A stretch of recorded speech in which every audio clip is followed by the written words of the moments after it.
Just to make one point from there in terms of how we know these transmissions of the Quran have been preserved even to the letter. When we say letter and sound, so the prevalent reading that most Muslims read today is the reading of Hafs from Asim. So this is the Imam Asim's his transmission on Isnad, who he learned it from, the people that he learned it from, who learned it from the companions, learned it from the Prophet, and he then transmitted to Hafs. From Hafs, he also had students, and those transmissions we call it turuq. So this turuq, there's 4 main ones here, and from this there's several other branches, each one transmitting and documented in books. All of these account more than 40, 50, or depending on how many count. They have documented for us every single variation, so whether they read da'f or du'af, even to that fatha and dhamma sound.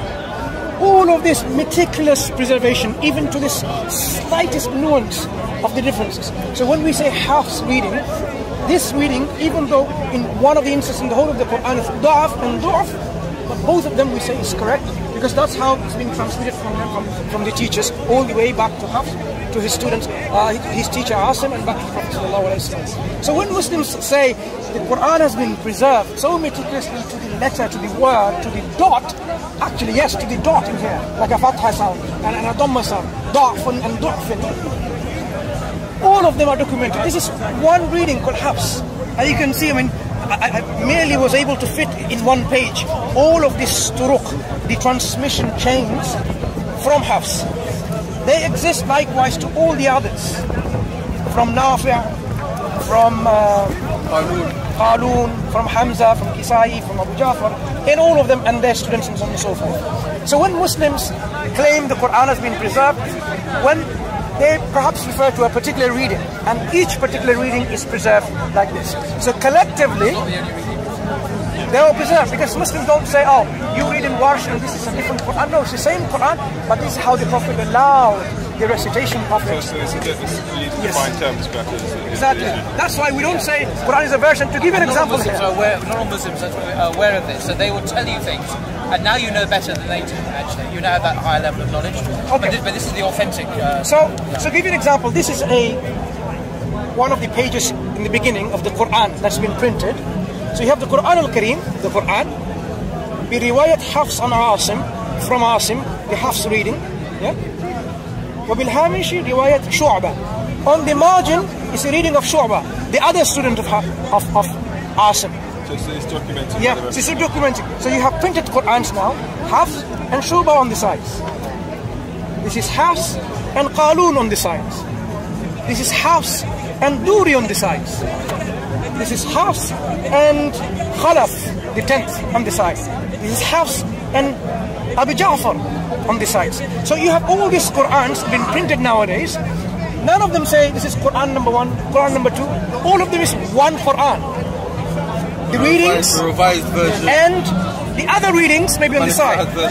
So this is one Qur'an. All the other readings, this is Mushaf al-Sahaba في القراءات العشر المتواتر من طريق الشاطبية الضرة. So 10 readings on the side of the Quran. So a basic reading, one base reading is whatever they can choose. So they can choose Hafs and all the others. For example, the word Maliki and Maliki said, Maliki Asim, Kisai, Yaqub, Khalaf, from him. This is how he read. So it tells you who read what exactly from the 10. This is another one like this. And this is one with 14. 10 mutawatir and 4 shadh, which we say the anomalous readings, which don't consider part of the Quran, but they can be used for exegesis and explanation and tafsir and so on and so forth, because there are companions who read, but they did not reach to the level of mutawatir. All of them are documented. We now have even the manuscripts that Uthman radiallahu anhu sent. We know to Sham or Basra or Kufa or Mecca and Medina how he sent. Because look, to give you one example, Wa-Awsa he sent to Medina, the copies in Medina. Wa-Wassa, copies in Mecca. Uthman radiallahu anhu, when he made a standardized copy, he sent with these differences, because these are the readings that Prophet ﷺ taught. And you cannot accommodate this thought he standardised it into one. I thought Uthman standardised it into one. Yes. But some of the readings... 7 down to 1. Some of the readings, you cannot just have this in simple skeleton. Because wa-awsa and wa-wassa needs an extra alif. So that skeleton has to have an extra alif. And that's what he was provided in Mecca, for example. And do we have the copies of that today? Yeah, we have, for example, this manuscripts in top copy have wa-awsa, and Istanbul, the Sanat al-Mujisi one has wa-wassa. And the Husseini manuscript have wa-awsa, and St. Petersburg manuscript have wa-wassa. So even the very early manuscripts from the 1st and 2nd centuries, we can see that these were actually copies of the manuscript that Uthman had sent. Of the copies. Okay. Yeah, sent early. Okay. Yeah. So it is very clear when we talk about the Quran, there is no chance of corruption. It's been preserved so meticulously like this. So when people make these open claims that, oh, you have 26 Qur'ans, I mean, I was laughing at one. What does he mean by 26? You have 10 readers. Is that what he's referring to, these kinds of variants? Is that what Smith is referring to? I've not seen the video. So there are variants like this. Is he using this material to kind of... He's using some of... Okay. So he has some of the... You see, Adrian Brockett wrote a PhD thesis. The difference between the Hafs and the Wash readings. One of his speeches. Long time ago. Many years back. I think these are the work that they're using to get the differences from. Bernie Powers. And Bernie Powers. Because they don't know how to read Arabic. Some example, they say, oh, okay, let me show you. When I was listening to the video, I didn't have any paper with me, so the only thing that I had is a wedding invitation. So I started making my notes. I want to show you something. Make sure it doesn't go off the copy a lot. Like they said, like, oh, this is how they read. Nugazia and Yugaza. Clearly the words are Nujazi and Yujza. So Nugazia, so now you realize some Egyptian friends have somehow helped them because they read even from the PhD. Because that's the transliteration he uses in the PhD. Really? So now you can trace the error. Error in the PhD has now come to here. Because the word is not Nugazia, because it's not Ga sound, this is Jim and Za. So this is how they got it. Another example where they read, just to show you where they're getting this from. They're not reading Arabic even from their friends.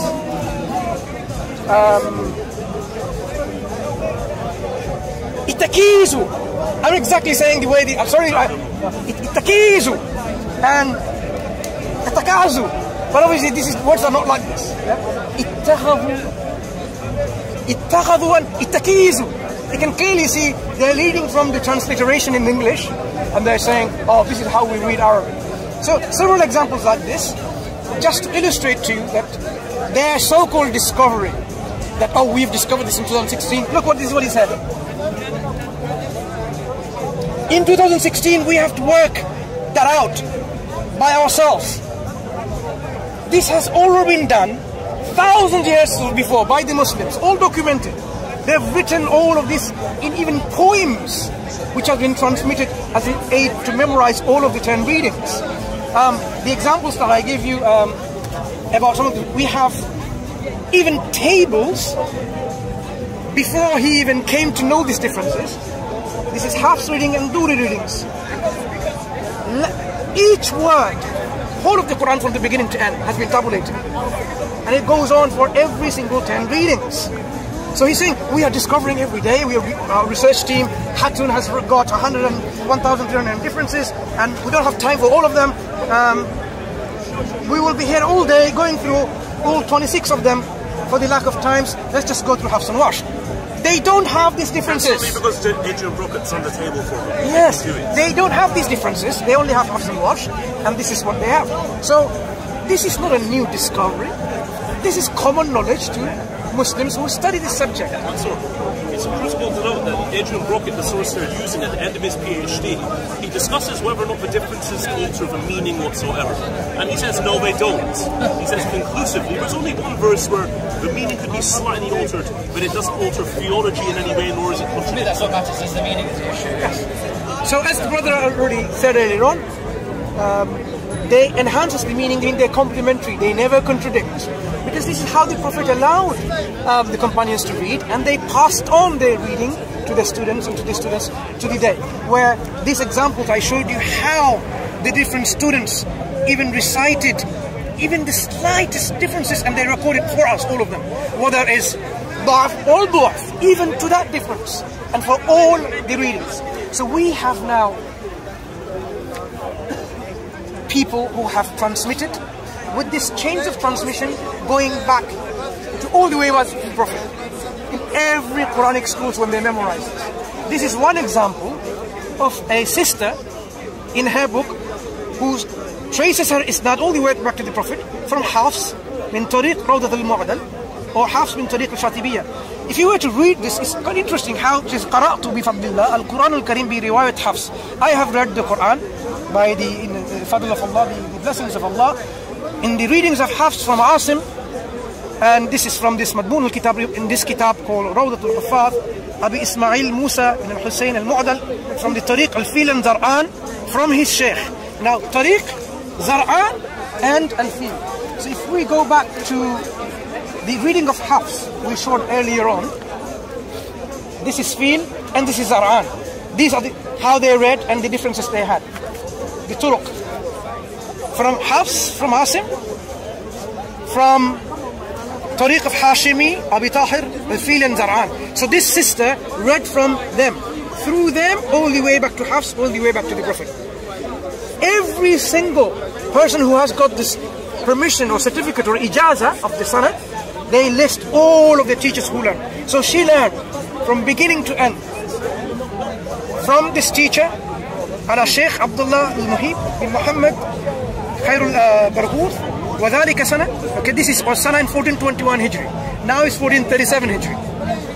وأخبرني أنه تلقى رواية حفص من طريقين المذكورين وقرأ بهما القرآن كاملا على الشيخ, who said, who informed that his teacher read the riwayat, the reading of Hafs, with these two turuq, two ways of reading, two transmissions, all of it from his Sheikh Ahmad Abdul Aziz Ziyad fil Medina Munawwara, in Medina Munawwara, in the year 1412 Hijri. And it goes on, his teacher, all the way back to the Prophet. Unbroken chain of transmission. You might think how, what's this relevance? But if you actually go, you learn the Quran from beginning to end, and then you read to your teacher from beginning to end, he has to meticulously scrutinize every single, even to this da'af or du'af, the a or the wu vowelization of this word. And then we'll say, I am happy, now I give you permission or ijazah that you can go and teach others. You will then have within your transmission history that you learn from your teacher all the way back to the Prophet. And when you teach the other students who memorize exactly the way you have taught them, letter for letter, sound for sound, vowels for vowels, and you are happy with the recitation, you could say, now I give you ijazah certificate that you can go and teach. Then he will have you as his immediate teacher in his Islam. This is how the Quran has been preserved. There's no way Muslim can have any doubt about the preservation of the Quran. And this is not only one chain. Hundreds and thousands, countless numbers of chains, all the way back to Prophet sallallahu alaihi wasallam. Can I risk of being slightly polemical, controversial? Yeah. Compare and contrast this with, say, the sayings of Jesus, which are absolutely central to a Christian's life. Jesus spoke in Aramaic, the language of his day. We only have records of his teaching in Greek, a completely different language. This is different today as modern English is Hebrew. It's a completely different family tree of languages. And then we have variant sayings in different Gospels. But these are just not the same meaning, but more or less the same statements in different words. They have different contradictory meanings.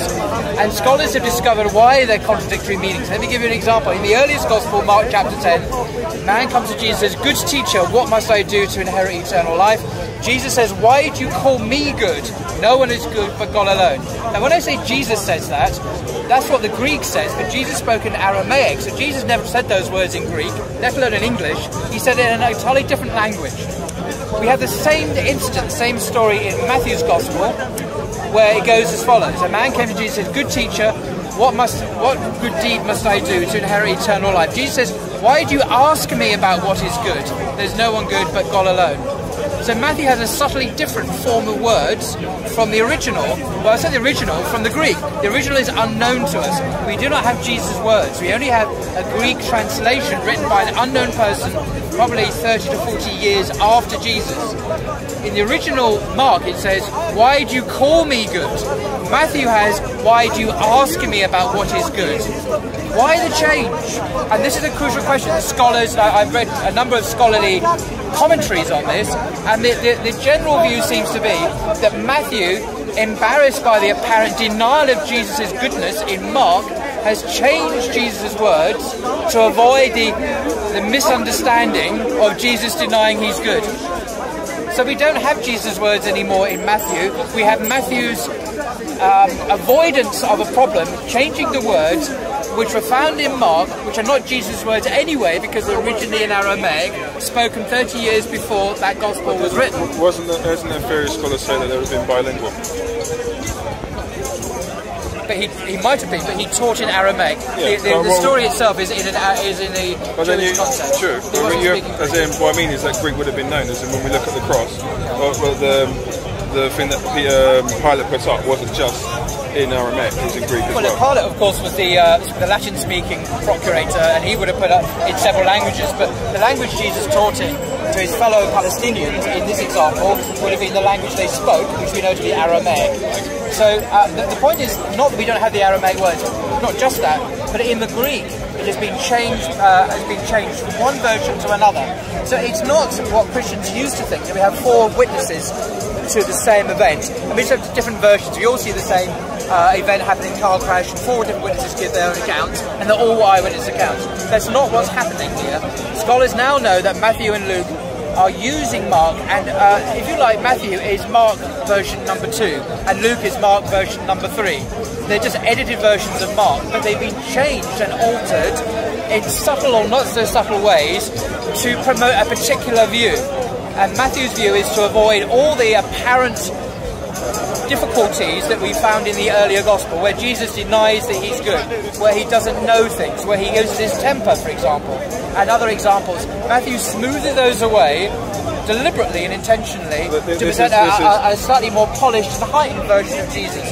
Now, so we're not dealing here with anymore with different versions of the same thing. We're dealing with deliberately edited versions by a later writer to make a point. It's the assumption of scholars as opposed to proving that that's the case. No, it's not an assumption, because we know what evidence do we... Obviously we have differences from Matthew and Mark, but what do we have that the assumption is that Matthew has sat down and changed it?